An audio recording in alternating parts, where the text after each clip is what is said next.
सिन्दूरारुणविग्रह त्रिनयना माणिक्यमौलिस्फुरत् तारानायकशेखरां स्मितमुखी मापीनवक्षोरुहाम्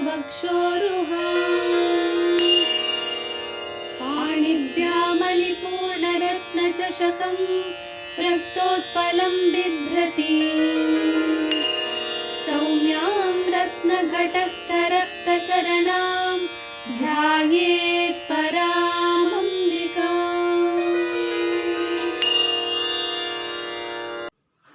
ಜಗಜ್ಜನನಿ ಮಹಾಶಕ್ತಿ ಸ್ವರೂಪಿಣಿಯಾಗಿ ಸಮಸ್ತ ವಿಶ್ವಾಂಡ ಬ್ರಹ್ಮಾಂಡಗಳನ್ನೆಲ್ಲ ವ್ಯಾಪಿಸಿಕೊಂಡು ವಿಶ್ವಾಂಡ ಬ್ರಹ್ಮಾಂಡಗಳಲ್ಲಿ ಅಣುವಿನಲ್ಲೂ ಇರುವಂಥ ಅಣುವನ್ನು ಭೇದಿಸಿದಾಗ ಆ ಅಣುವಿನ ಒಳಗೂ ಅಡಗಿರುವಂಥ ಹಾಗೆ ಅಣುವಿಗಿಂತಲೂ ಸಣ್ಣದಾಗಿರುವಂಥ ಜೀವಕೋಟಿಗಳಲ್ಲಿರುವಂಥ ಎಲ್ಲ ಜೀವಗಳಲ್ಲಿ ಯಾವ ಒಂದು ಶಕ್ತಿ ಅನ್ನುವುದು ಅಡಗಿದೆಯೋ ಅಂಥ ಸಕಲ ಶಕ್ತಿ ಸ್ವರೂಪಿಣಿಯಾಗಿ ಸಮಸ್ತ ವಿಶ್ವಾಂಡ ಬ್ರಹ್ಮಾಂಡಗಳನ್ನು ವ್ಯಾಪಿಸಿ ನಿಂತಿದ್ದಾಳೆ. ಇದನ್ನೆಲ್ಲ ನಾವು ಹೇಳಿಕೊಳ್ಳೋದರ ಉದ್ದೇಶ ಏನಪ್ಪಾ ಅಂದ್ರೆ, ದೇವಿಯನ್ನ ಕಲ್ಪನೆ ಮಾಡಿಕೊಂಡು ದೇವಿಯನ್ನ ಧ್ಯಾನ ಮಾಡ್ತಾ ದೇವಿಯನ್ನ ಹೊಂದೋದಕ್ಕೆ ಅಂತ ನಮಗೆ ಬೇರೆಯದಾದ ಪ್ರಯತ್ನ ಬೇಕಿಲ್ಲ. ಯಾವ ವಸ್ತುವಿನಲ್ಲಿ ಈ ಶಕ್ತಿ ನೋಡ್ತಾ ಇದ್ದೇವೆ ಆ ಶಕ್ತಿನೇ ದೇವಿ ಅಂತ ನಾವು ಭಾವಿಸ್ಕೊಳ್ಳೋದು. ಈಗ ಇರುವೆ ಕಚ್ಚಿದಾಗ ನಮಗಾಯ್ತು, ಸೊಳ್ಳೆ ಕಚ್ಚಿದಾಗ ನಮಗೆ ನೋವಾಯ್ತು. ಸೊಳ್ಳೆ ಅಂತ ಒಂದು ಜೀವ ಅದು ಚಿಕ್ಕದ್ದು, ಇರುವೆ ಅಂತ ಒಂದು ಅದು ಅದರೊಳಗಿರುವ ಆ ಶಕ್ತಿ ಇದೆಯಲ್ಲ ನಮ್ಮನ್ನು ನಡುಗಿಸುವ, ಇಷ್ಟು ದೊಡ್ಡ ಗಾತ್ರದ, ಇಷ್ಟು ಬುದ್ಧಿ, ಇಷ್ಟು ವಿವೇಕ, ಇಷ್ಟು ಶಕ್ತಿ ಇರುವ ನಮ್ಮನ್ನೇ ನಡುಗಿಸುವಂತ ಆ ಶಕ್ತಿಯನ್ನ ದೇವಿ ಶಕ್ತಿ.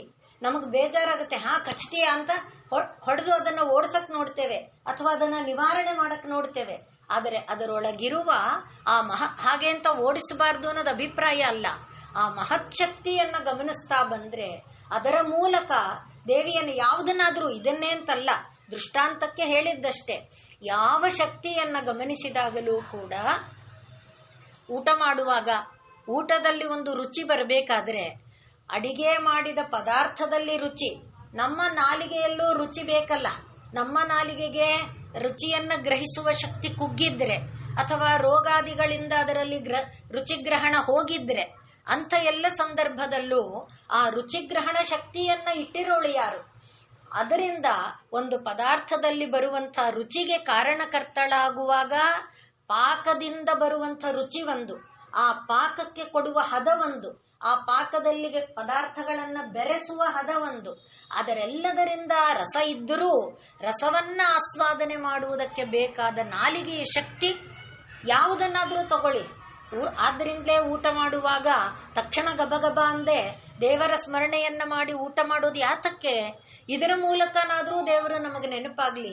ಈ ಅನ್ನದ ಮೂಲಕ ಅನ್ನವನ್ನ ತಿಂದಾಗ ಒಂದು 3 ರೀತಿ ಶಕ್ತಿ ಬರುತ್ತೆ ಅಂತ ನಮಗೆ ಶಾಸ್ತ್ರ ಹೇಳುತ್ತೆ. ಮೊದಲನೆಯದಾಗಿ ನಾಲಿಗೆಗೆ ರುಚಿ, ಎರಡನೆಯದಾಗಿ ಹೊಟ್ಟೆ ತುಂಬುವುದು, ಮೂರನೆಯದಾಗಿ ಅದರಿಂದ ನಮಗೆ ದೊರಕುವ ಪುಷ್ಟಿ. ಎಲ್ಲಾ ಇಂದ್ರಿಯಗಳಿಗೂ ಹೊಟ್ಟೆ ಒಂದು ತುಂಬಿದರೂ ಕೂಡ ರಕ್ತಬಲ ಹೆಚ್ಚಾಗತ್ತೆ, ಹಾಗೆ ಬುದ್ಧಿಬಲ ಹೆಚ್ಚಾಗತ್ತೆ, ಇತ್ಯಾದಿ ಇತ್ಯಾದಿ ಎಲ್ಲದಕ್ಕೆ ಪೋಷಣೆ ಸಿಕ್ಕತ್ತೆ. ತಗೊಂಡಿದ್ದು ಊಟ ಅನ್ನೋದು ಒಂದೇ. ಆ ಒಂದು ಭಾವದಿಂದಾದರೂ ಅದನ್ನ ನಾವು ಸ್ಮರಿಸಿದಾಗ ಈ ಎಲ್ಲಾ ರೂಪದಲ್ಲಿರೋದು ಯಾರು? ಆ ದೇವಿನೇ. ಆದ್ರಿಂದ ದೇವಿ ಅಂತ ನಾವು ಸಾಕ್ಷಾತ್ಕಾರ ಮಾಡ್ಕೊಳ್ಳಕ್ಕೆ ಪ್ರಯತ್ನ ಬೇರೆ ಮಾಡದೆ ಇವುಗಳ ಮೂಲಕ ಇದನ್ನು ಹಿಡ್ಕೊಂಡ್ರೆ ಸಾಕು, ಅದು ನಮ್ಮನ್ನ ಆ ದೇವಿಯ ಮೂಲದವರೆಗೆ ಒಯ್ಯುತ್ತೆ.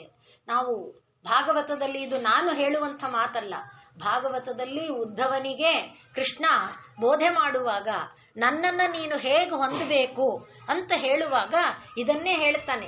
ಗೀತೆಯಲ್ಲಿ ನಾವು ವಿಭೂತಿ ಯೋಗ ನೋಡ್ತೇವಲ್ಲ, ಅಲ್ಲೂ ಅಷ್ಟೇ ಆ ವಿಭೂತಿಯನ್ನ ಕೊಟ್ಟಾಗ ಅದರ ಮೂಲಕ ನಿನಗೆ ಯಾವುದರಲ್ಲಿ ನಾನು ಅಂತ ಭಾವನೆ ಆಗುತ್ತೆ. ಹಾವಿನಲ್ಲಿ ಭಾವನೆಯಾಗುತ್ತಾ, ಹಸುವಿನಲ್ಲಿ ಭಾವನೆಯಾಗುತ್ತಾ, ಯಾವುದರಲ್ಲಿ ನಿನಗೆ ಭಾವನೆಯಾಗುತ್ತೆ ಅದನ್ನ ಭದ್ರವಾಗಿ ಹಿಡ್ಕೊ, ಅದು ನಿನ್ನನ್ನು ನನ್ನ ಮುಟ್ಟುವಂತೆ ಮಾಡುತ್ತೆ. ಅದು ತತ್ವ. ಹಾಗಾಗಿ ದೇವಿಯ ಈ ಏನೇನೋ ಮಹಾರೂಪ ಮಹಾಸತ್ವ ಅಂತ ನೋಡ್ತಾ ಬಂದ್ವಲ್ಲ, ಆ ಎಲ್ಲದರಲ್ಲೂ ಕೂಡ ಯಾವುದು ನಮಗೆ ಅತ್ಯಂತ ಪ್ರಿಯವಾದ ರೂಪನೋ, ಯಾವುದು ನಮಗೆ ಅತ್ಯಂತ ಪ್ರಿಯವಾದ ಸತ್ವನೋ, ಯಾವುದು ನಮಗೆ ಅತ್ಯಂತ ಪ್ರಿಯವಾದ ಶಕ್ತಿನೋ, ಅದನ್ನ ಒಂದನ್ನ ಭದ್ರವಾಗಿ ನಾವು ಹಿಡ್ಕೊಂಡ್ರೆ ಅದು ನಮ್ಮನ್ನ ದೇವಿಯ ಬಳಿಗೆ ಕರೆದೊಯ್ಯುತ್ತೆ, ಅಥವಾ ದೇವಿ ನಮಗೆ ಕಾಣುವಂತೆ ಮಾಡುತ್ತೆ ಅನ್ನುವ ಅಭಿಪ್ರಾಯದಲ್ಲಿ ಈ ನಾಮಗಳೆಲ್ಲ ಬಂದಿದೆ. ಇನ್ನು ಮಹಾಶಕ್ತಿ ಅಂದಾಗ ಎಲ್ಲ ಶಕ್ತಿಗಳನ್ನ ಮೀರಿದಂತ ಒಂದು ಶಕ್ತಿ ಜೀವನದಲ್ಲಿ ನಮ್ಮ ಅದರಲ್ಲಿ ವಿಶೇಷವಾಗಿ ಮಾನವ ಜೀವಿಯಲ್ಲಿ ಇರುವಂತಹ ಒಂದು ಶಕ್ತಿ ಕುಂಡಲಿನಿ ಎನ್ನುವಂಥ ಒಂದು ಶಕ್ತಿ. ಆ ಕುಂಡಲಿನಿ ಶಕ್ತಿ ಅದನ್ನ ಸಾಧನೆ ಮಾಡಿಕೊಂಡು ಬಿಟ್ಟವನಿಗೆ ಯಾರು ಯಾವ ರೀತಿಯಿಂದಲೂ ಅಲುಗಾಡಿಸೋದಕ್ಕಾಗೋದಿಲ್ಲ. ಅನೇಕ ಬಾರಿ ನಾವು ನೆನಪು ಮಾಡಿಕೊಂಡಿರುವ ಒಂದು ಕಥಾಭಾಗ, ಅಲೆಕ್ಸಾಂಡರ್ ಒಬ್ಬ ಜ್ಞಾನಿಯನ್ನ ತನ್ನ ನಗರಕ್ಕೆ ಕರೆದೊಯ್ತೀನಿ ಅಂತ ಕರೆದಾಗ ಆ ಜ್ಞಾನಿ, ನೀನು ನನ್ನನ್ನು ಕರ್ಕೊಂಡು ಹೋಗಕ್ಕಾಗಲ್ಲ, ನಾನು ಬರೋದಿಲ್ಲ, ಅಂದ್ರೆ ನಾನು ನಿನ್ನನ್ನು ಶಿಕ್ಷಿಸ್ತೀನಿ, ಹಾಗೆ ಮಾಡ್ತೀನಿ, ಹೀಗೆ ಮಾಡ್ತೀನಿ, ನಾನು ಯಾರು ಗೊತ್ತಾ, ನಾನು ವಿಶ್ವವನ್ನೇ ಗೆದ್ದಿರುವಂತಹ ಚಕ್ರವರ್ತಿ ಎಲ್ಲ ಹೇಳ್ತಾನೆ. ಮತ್ತೆ ನಾನು ನಿನ್ನನ್ನು ಕೊಲ್ಲುತ್ತೇನೆ. ಈ ಎರಡು ಮಾತು ಹೇಳಿದಾಗ ಈಗ ನೀನಾಡಿದಂಥ ಸುಳ್ಳನ್ನ ಇನ್ನೆಲ್ಲೂ ಯಾರು ಆಡೋದಕ್ಕೆ ಸಾಧ್ಯ ಇಲ್ಲ ಅನ್ನೋ ಮಾತು ಹೇಳ್ತಾ ಇದ್ದಂತೆ ಇವನಿಗೆ ರೋಷಾವೇಶ ಬರುತ್ತೆ. ಯಾಕೆ ಈ ಮಾತು ಹೇಳ್ತಾ ಇದೀಯಾ ಅಂದಾಗ, ಚಕ್ರವರ್ತಿ ಅನ್ನೋದಕ್ಕಿರುವುದು ಪರಮಾತ್ಮ ತತ್ವ ಒಂದೇ. ನಾನು ಕೊಲ್ಲುತ್ತೀನಿ ಅಂತಿದೀಯಲ್ಲ, ನೀನು ನನ್ನನ್ನು ಕೊಲ್ಲೋದಕ್ಕೆ ಸಾಧ್ಯ ಇಲ್ಲ, ನೀನಲ್ಲ ಯಾರೂ ಕೊಲ್ಲುವುದಕ್ಕೆ ಸಾಧ್ಯ ಇಲ್ಲ ಅಂತ ಹೇಳಬೇಕಾದಾಗ ಆ ನಾನು ಎನ್ನುವ ತತ್ವವನ್ನು ಅವರು ಅರ್ಥ ಮಾಡ್ಕೊಂಡಿದ್ದಾರಲ್ಲ, ಅದು ಯಾವ ಶಕ್ತಿಯಿಂದ? ಆ ಕುಂಡಲಿನಿ ಶಕ್ತಿಯನ್ನ ಅನುಷ್ಠಾನ ಮಾಡಿಕೊಂಡಿದ್ದ ಕಾರಣ. ಆ ಯೋಗಿ ಇವನಿಷ್ಟೆಲ್ಲ ಹೆದರಿಸ್ತಾ ಇದ್ರು. ಒಬ್ಬ ಚಕ್ರವರ್ತಿ ಬಂದು ದೀನನಾಗಿ ಬೇಡ್ಕೊಂಡ್ರು, ಒಬ್ಬ ಚಕ್ರವರ್ತಿ ಬಂದು ಹೆದರಿಸಿದರು. ಯಾವುದಕ್ಕೂ ಜಗ್ಗದ ಕುಗ್ಗದ ಒಂದು ಸ್ಥಿರ ನಿಲುವು ಯಾರಿಗೆ ಬರುತ್ತೆ? ಯಾರಿಗೆ ಯಾವುದರಿಂದ ಬರುತ್ತಪ್ಪ ಅಂದ್ರೆ ಈ ಕುಂಡಲಿನಿ ಇಂದನೆ. ಆದ್ದರಿಂದ ಮಹಾಶಕ್ತಿ ಅಂದರೆ ಅದನ್ನ ಕುಂಡಲಿನಿ ಎಂಬುದಾಗಿ ಕೂಡ ಈಕ್ವೇಟ್ ಮಾಡ್ತಾರೆ. ಹಾಗಾಗಿ ಆ ಪರಮಾತ್ಮ ಶಕ್ತಿ ಈ ಒಂದು ಶಕ್ತಿ ರೂಪದಲ್ಲಿ ಪ್ರತಿಯೊಂದು ಮಾನವ ಶರೀರದಲ್ಲಿ, ಬೇರೆ ಶರೀರಗಳಿಗೆ ಈ ಯೋಗ್ಯತೆ ಇಲ್ಲ. ಆದ್ರಿಂದಲೇ ಮಾನವ ಶರೀರವನ್ನ ಮಾನವ ಜನ್ಮ ದೊಡ್ಡದು ಅಂತ ಹೇಳೋದು. ದುರ್ಲಭಂ ಮಾನುಷಂ ಜನ್ಮ ಎಂಬುದಾಗಿ ಶಂಕರಾಚಾರ್ಯರು ಹೇಳಿರುವಂಥದ್ದು. ಹಾಗಾಗಿ ಮಾನವ ಜನ್ಮ ಸುಲಭ ಅಲ್ಲ. ಹಾಗೆ ದೊರೆತಿರುವ ಮಾನವ ಜನ್ಮವನ್ನ ಸಾರ್ಥಕ ಮಾಡಿಕೊಳ್ಬೇಕಾದ್ರೆ ಸ್ವಲ್ಪ ಕಾಲ, ಒಂದು ಕ್ಷಣ ಕಾಲ ದೇವರ ಸ್ಮರಣೆಗೆ ನಮ್ಮ ಜೀವನವನ್ನ ನಾವು ವಿನಿಯೋಗಿಸಬೇಕು. ಅದು ಏನ್ ಮಾಡುತ್ತೆ? ಕಾಲಾನುಕ್ರಮದಲ್ಲಿ ಈ ಶಕ್ತಿಯನ್ನ ನಾನು ಕುಂಡಲಿನಿ ಅಂತ ಕಲ್ಪನೆ ಮಾಡಿಕೊಂಡು ಪ್ರಾಣಾಯಾಮ ಮಾಡಿ ಮೂಲಾಧಾರ ಮುಟ್ಟಿ ಅದನ್ನ ಮೇಲೆಬ್ಬಿಸಿ ಏನು ಮಾಡಬೇಕಿಲ್ಲ. ಕ್ಷಣಕಾಲ ಮಾತ್ರ. ಇದೆಲ್ಲ ಉದ್ಧವನಿಗೆ ಭಾಗವತದಲ್ಲಿ ಪರಮಾತ್ಮ ಉಪದೇಶ ಮಾಡ್ತಾ ಇರೋ ಕ್ರಮ. ಅದು ತಾನೇ ಗ್ರಾಜುಯಲಿ ಏನ್ ಮಾಡುತ್ತೆ? ಕುಂಡಲಿನಿಯನ್ನ ತಾನೇ ಎಬ್ಬಿಸುತ್ತೆ. ಅದಕ್ಕಾಗಿ ವಿಶೇಷವಾದ ಪ್ರಯತ್ನ ಏನು ಬೇಕಿಲ್ಲ. ದೇವರೇ ದೇವರೇ ಅಂತ ಒಂದು ಕ್ಷಣ, ದಿವಸದಲ್ಲಿ ಒಂದು ಕ್ಷಣ ಆ ಪರಮಾತ್ಮನಿಗಾಗಿ ನಮ್ಮ ಜೀವನದ ಉಸಿರನ್ನ ನಾವು ವಿನಿಯೋಗ ಮಾಡಿದರೆ ಸಾಕು. ಅದನ್ನ ಇದು ಮಹಾಶಕ್ತಿ ಅನ್ನುವ ಈ ಕುಂಡಲಿನಿ ಶಕ್ತಿಯ ಸ್ವರೂಪದಲ್ಲಿ ತಾಯಿಯನ್ನ ಪರಿಭಾವಿಸಿಕೊಂಡು ಈಗ ಮುಂದಿನ ನಾಮ ಮಹಾರಥಿ. ರತಿ ಅಂತ ಹೇಳಿದ್ರೆ ಪ್ರೀತಿ ಅಂತ ಒಂದರ್ಥ. ರತಿ ಅಂದ್ರೆ ರಮಿಸುವುದು ಅಂತ ಅರ್ಥ. ರಮಿಸು ಅಂದ್ರೆ ಆನಂದಿಸು. ನಮಗೆ ಯಾವ್ಯಾವುದರಲ್ಲೋ ಮನಸ್ಸು ರಮಿಸುತ್ತೆ. ಯಾವ್ಯಾವುದರಲ್ಲಿ ಈಗ ಒಬ್ಬರಿಗೆ ಆಟದಲ್ಲಿ ಮನಸ್ಸು ರಮಿಸುತ್ತೆ, ಒಬ್ಬರಿಗೆ ಸಂಗೀತದಲ್ಲಿ ಮನಸ್ಸು ರಮಿಸುತ್ತೆ, ಒಬ್ಬರಿಗೆ ವ್ಯಾಯಾಮದಲ್ಲಿ ಮನಸ್ಸು ರಮಿಸುತ್ತೆ. ಹೀಗೆ ಆ ರಮಣ ಅನ್ನೋದಿದೆಯಲ್ಲ, ಆನಂದ ಅನ್ನುವ ರಾಮನನ್ನ ನಾವು ಆ ರಮಣೀಯತೆ ಅಂದ್ರೆ ಈ ಒಂದು ಆನಂದವನ್ನ ಉತ್ಪನ್ನ ಮಾಡುವವನು ಅನ್ನುವ ಕಾರಣದಿಂದಲೇ ಅವನನ್ನ ರಾಮ ಅಂತ ಕರೆದಿರೋದು. ಅಂದ್ರೆ ರಾಮ ಅನ್ನುವ ಶಬ್ದಕ್ಕೆ ಇನ್ನು ಬೇರೆ ಅರ್ಥ ಇದೆ. ಈ ರಮಣೀಯತೆ ಅಂದ್ರೆ ರತಿ, ರಮಣ, ಆನಂದಿಸು ಅನ್ನುವಂತ, ಆದ್ರಿಂದಲೇ ಪತಿಯನ್ನು ಕೂಡ ರಮಣ ಅಂತ ಕರೆಯೋದು ಆ ಹಿನ್ನೆಲೆಯಲ್ಲಿ. ಅಂದ್ರೆ ನಮ್ಮ ಒಂದು ಜೀವಕ್ಕೆ ಒಂದು ತಂಪು ಕೊಡ್ತಾರೆ, ಆನಂದ ಕೊಡ್ತಾರೆ, ನಮ್ಮ ಬದುಕಿನ ಭಾರವನ್ನ ಶೇರ್ ಮಾಡ್ಕೊಳ್ತಾರೆ, ಹಂಚಿಕೊಳ್ತಾರೆ. ಈ ಎಲ್ಲ ಕಾರಣದಲ್ಲಿ ಪತಿಯಾದವನಿಗೆ ರಮಣ ಅನ್ನುವ ಶಬ್ದ ಇದೆ. ಒಟ್ಟಿನಲ್ಲಿ ರಮಿಸು ಅಂದ್ರೆ ಆನಂದಿಸು, ಸಂತೋಷಿಸು. ಈ ಆನಂದ ಎಂಥ ಆನಂದ ಆಗಿರ್ಬೇಕಪ್ಪ ಅಂದ್ರೆ, ಈಗ ನೋಡಿ, ಊಟ ಮಾಡಿದ್ವಿ, ನಾಲಿಗೆಯ ಮೇಲೆ ಇದ್ದ ಗಳಿಗೆ ಮಾತ್ರ ಆನಂದ ಅಲ್ವಾ? ನಾಲಿಗೆಯಿಂದ ಗಂಟಲಿಗೆ ಹೋದ ತಕ್ಷಣನೇ ಆನಂದ ಹೋಯಿತು. ಹೊಟ್ಟೆ ಒಳಗೆ ಜಾರಿದ ಮೇಲಂತೂ ಆನಂದದ ಹೆಸರೇ ಇಲ್ಲ. ಅದು ಆಮೇಲೆ ಅಕಸ್ಮಾತ್ ತಿಂದಿದ್ದೇನಾದ್ರೂ ಸರಿ ಹೋಗದೆ ತಳಮಳ ಉಂಟು ಮಾಡಿದ್ರೆ ಮಾಡಿದವ್ರನ್ನು ಸೇರಿಸಿ ಎಲ್ಲರನ್ನು ಬೈಯುವಂತೆ ಆಗತ್ತೆ ಹೊರತು, ಅಥವಾ ಬಡಿಸಿದವರು ಒಂಚೂರು ಉಪಚಾರ ಮಾಡಿ ಆನಂದದಿಂದ ತಿಂತಿದ್ದಾರಲ್ಲ ಇನ್ನೊಂದು ಚುತ್ತು ತಿನ್ನಿ ಅಂತ ಒತ್ತಾಯ ಮಾಡಿ ಬಡಿಸ್ಬಿಟ್ಟಿದ್ರೆ, ಹೊಟ್ಟೆಯಲ್ಲಿ ಅದು ತಳಮಳ ಉಂಟು ಮಾಡಿದ್ರೆ ಆಗ ಅದಕ್ಕೆ ಕಾರಣ ಆಗುತ್ತೆ. ಈ ರಮಣೀಯತೆ ಅಂದ್ರೆ ಏನಪ್ಪಾ ಅಂದ್ರೆ, ಕ್ಷಣೇ ಕ್ಷಣೇ ನವತಾಂ ವಿಧತ್ತೆ, ಪ್ರತಿ ಕ್ಷಣದಲ್ಲಿ, ನೆನಪಿಸಿಕೊಂಡ ಕ್ಷಣದಲ್ಲಿ, ನಾಲಿಗೆಯ ಮೇಲೆ ಇದ್ದಷ್ಟು ಕ್ಷಣದಲ್ಲಿ ಹೊಸ ಹೊಸದ ಭಾವವನ್ನ ಯಾವುದು ಉಂಟು ಮಾಡುತ್ತೋ ಅದು ರಮಣ ಅನ್ನುವ ಅರ್ಥವನ್ನ ಹೊಂದುವಂಥದ್ದು. ಅದಕ್ಕೆ ಈಗ ದೃಷ್ಟಾಂತನೇ ತಗೊಳ್ಳೋದಾದ್ರೆ, ಎಷ್ಟು ದಿನ ನಾವು ಸೂರ್ಯೋದಯವನ್ನ ನೋಡಿದ್ದೇವೆ, ಎಷ್ಟು ದಿನ ಸೂರ್ಯಾಸ್ತಗಳನ್ನ ನೋಡಿದ್ದೇವೆ. ಬೆಳಗಾದರೆ ಏನೋ ಒಂದು ಹುರುಪು. ಈ ಹುರುಪು ಎಲ್ಲಿಂದ ಅಂದ್ರೆ ಹೊಸ ಉತ್ಸಾಹ. ರಾತ್ರಿ ಮಲಗುವಾಗ ಬೇಸರ, ಭಾರ, ದುಃಖ, ಯಾರ್ದೋ ಜೊತೆ ಮಾಡಿದ ಜಗಳ, ಕದನ, ಮಲಗಿ ನಿದ್ದೆ ಹತ್ತೋವರೆಗೂ ಅದು ಮನನ ಆಗುತ್ತಾ ಇದ್ರು, ಬೆಳಗ್ಗೆ ಏಳುವಾಗ ಯಾವುದೋ ಒಂದು ಹೊಸ ಭಾವದಲ್ಲಿ ನಾವು ಎದ್ದಿರ್ತೇವೆ. ಆ ಹೊಸ ಹುರುಪು ಅಂದ್ರೆ ಇದು ಪ್ರತಿದಿನ ಬೆಳಗಾಗಿದೆ ಅಲ್ವಾ? ಪ್ರತಿದಿನ ರಾತ್ರಿಗೆ ಜೀವ ನಿದ್ದೆ ಮಾಡೋದಕ್ಕೆ ತುಡಿಯುತ್ತೆ ಅಲ್ವಾ? ಎಲ್ಲ ದಿನ ನಿದ್ದೆ ಮಾಡಿದನಲ್ಲ, ಇವತ್ತೊಂದ್ ದಿವಸ ಏನು ಅಂತ ಬಿಡುತ್ತಾ ಅಂದ್ರೆ ಅದು ಎಲ್ಲ ಆನಂದ ತಾನೆ. ನಿದ್ದೆ ಒಂದು ಆನಂದ, ಎಚ್ಚರ ಒಂದು ಆನಂದ, ಊಟ ಒಂದು ಆನಂದ, ನೋಟ ಒಂದು ಆನಂದ. ಈ ಆನಂದ ಪ್ರತಿ ಘಳಿಗೆಯಲ್ಲಿ, ಪ್ರತಿ ಕ್ಷಣದಲ್ಲಿ ಇನ್ನೂ ನೋಡ್ಬೇಕು ಮತ್ತು ಬಿಡ್ರಿ ನೋಡಿದೀವಿ ಇಷ್ಟು ಸಲ. ಈಗ ಎಕ್ಸಿಬಿಷನ್, ಎಷ್ಟೋ ವರ್ಷದಿಂದ ದಸರಾ ಎಕ್ಸಿಬಿಷನ್ ಇಡ್ತಾ ಇದ್ದಾರೆ, ಬಿಡ್ರಿ ನೋಡಿದೀವಿ ಅನ್ನದೇ ಈ ಸಲ ಏನ್ ಹೊಸ್ತಿಟ್ಟಿದಾರೋ ನೋಡೋಣ, ಈ ಸಲ ಏನ್ ಬಂದಿದೆಯೋ ಹೋಗ್ತೇವೆ ತಾನೆ. ಆ ರೀತಿಯಾದ ಅಂದ್ರೆ ರಮಣ ಅಂದ್ರೆ ಏನು? ಪ್ರತಿ ಇದರಲ್ಲಿ ಹೊಸ ಭಾವ, ಅದು ಹೊಸದಾದ ಅನುಭೂತಿ. ಬರೀ ಭಾವ ಅಷ್ಟೇ ಅಲ್ಲ, ಆ ಹೊಸ ಅನುಭೂತಿಯನ್ನ ಉಂಟು ಮಾಡುವ ತತ್ವ ಏನಿದೆ ಅದನ್ನ ನಾವೇನಂತೇವೆ? ರಮಣ, ರತಿ ಅಂತ ಕರಿತೇವೆ.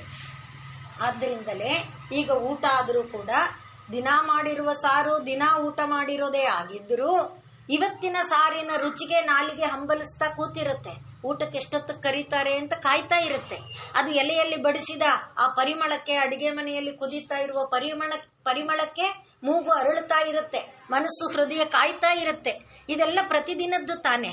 ಆದ್ರೆ ನೋಡಿ, ಇದೆಲ್ಲ ಆನಂದವನ್ನ ಯಾರಿಗೆ ಕನೆಕ್ಟ್ ಮಾಡ್ಬೇಕು ನಾವು? ಆ ಕನೆಕ್ಷನ್ ಕಟ್ ಆಗಿರೋದಷ್ಟೇ ಸಮಸ್ಯೆ.